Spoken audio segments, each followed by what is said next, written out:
Welcome to the Bot Signal, your home for news and views about messenger chatbots. Why are people so afraid about getting started with bots? Well, there's a whole lot wrapped up in this subject, and we're going to unpack it right here in a minute. The first question I get is this one.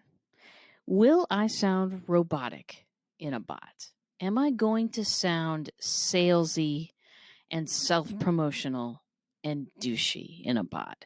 This is really actually the same question. Am I going to sound like something that is not myself? Let me tell you this, and if you hear nothing else today, hear this. You have complete control over what you sound like in your chatbot. I'm serious. You have complete control over all the wording, all the images, all the videos, all the GIFs. You have control over the emojis. You have control over how you sound. Just because a bot sounds like something automatic that somebody just kind of automatically serves up doesn't mean that you don't have control over how that message is crafted. You also have control over when it's delivered.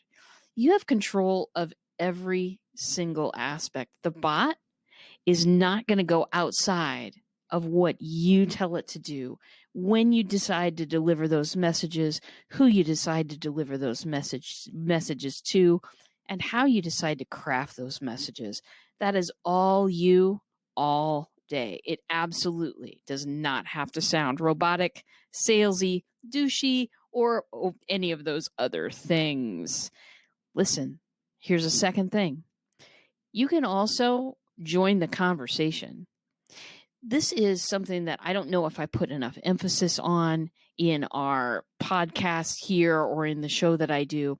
I don't know if I put enough emphasis on the fact that you can at any time join the live chat. If somebody has a question, if they're having a hard time understanding something, you can join that live chat and help them out immediately.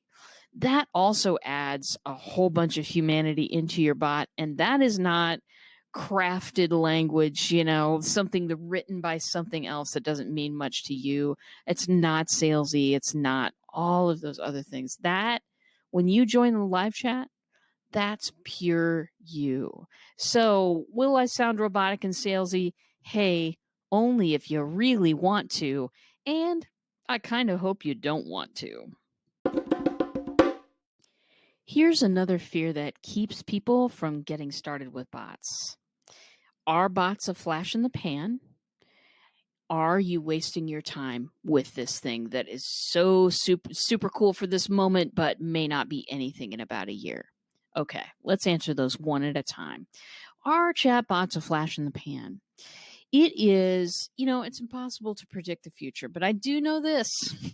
When Facebook puts a lot of money and people power behind something, it's because they want it to succeed. That is, and of course, not every single thing that they ever do is awesomeness. We all know that. But I know that when I'm looking at investing in something, whether it's money or time, I want to know if the thing that I'm investing in is supported by the top people in that platform, in that piece of software. I want to know that someone is dedicated to making this happen. And I'm definitely getting that feel from Facebook. I watched F8, which is their annual developer conference. I've been reading what they've been saying since then. There's nothing but support for this platform. And because it's theirs, they can guard their own platform. The big fear here is that it will become like Spam Central, that it will become like email. Email at one time was a complete miracle. It was awesome. You could hit send, you could hit a button on your computer, and a piece of communication could go from wherever you were sending it to wherever you were sending it to almost instantly. Wow. I remember when that was a new and cool and amazing thing. I'm dating myself a bit here, but I think that you get the picture. Over time, nobody really owns the email platform. There are a few rules for operating it. There are some, there are some things to abide by, but it's very, very little. And no one really has control of what people do on email. Um, Let me tell you, Facebook has control over what people do on their platform. They are not afraid to say to offenders, sorry, you're getting your business messenger account yanked. Bye bye. They don't have any qualms about doing that to people who are treating messenger bots like, I don't know, Groupon. They're not afraid to call out bad actors. They're not afraid to take away accounts. To me, that is a great thing, because I too am afraid that the people will start to go, oh, God, not another bot. You know what I mean? Facebook also makes it tremendously easy to unsubscribe, which is really a helpful thing. Now, the second question, am I wasting my time, or would you be wasting your time getting into this? Is this going to become just another channel? Not if you do it right. Not if you do it right. To some people, it's going to become just another channel, and I get it. But you are only wasting your time with messenger bots if it's something that you want to set it and forget it.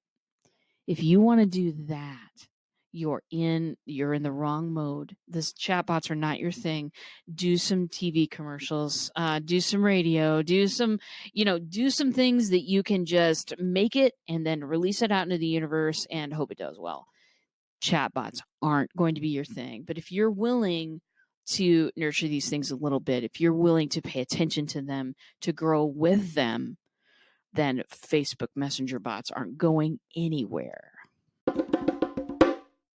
Last thing I'll cover today, a lot of people want to know that they'll be successful before they start out with something, especially something new. I get this question all the time, RJ, how do I know I'm going to be successful?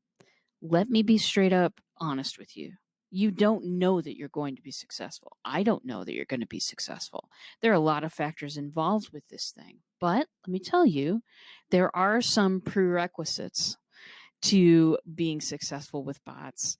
And if you have these mindsets, these perspectives in mind, then you will go a long way toward being successful with your bot. So first of all, first prerequisite, if you're okay with organic growth and if you're okay with building great habits around ManyChat.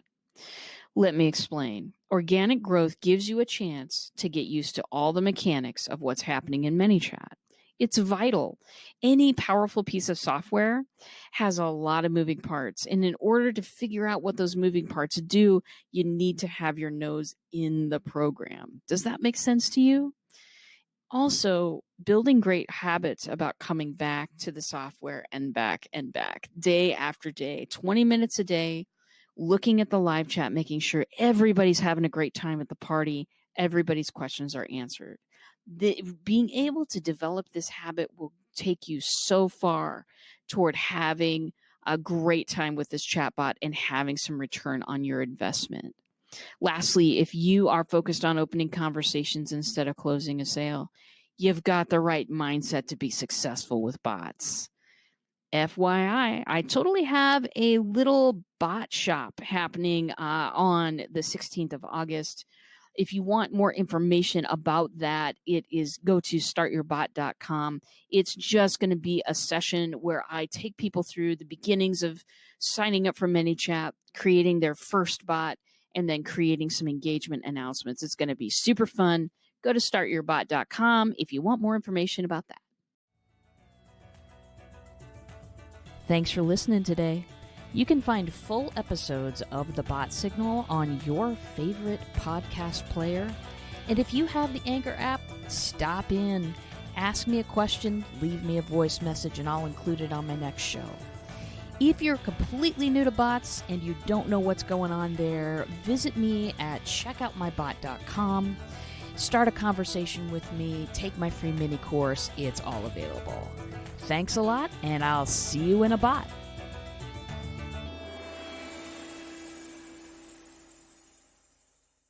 The podcast you just heard was published with Anchor. Got something you want to say to the creator of this show? Send them a voice message using the Anchor app, free for iOS and Android.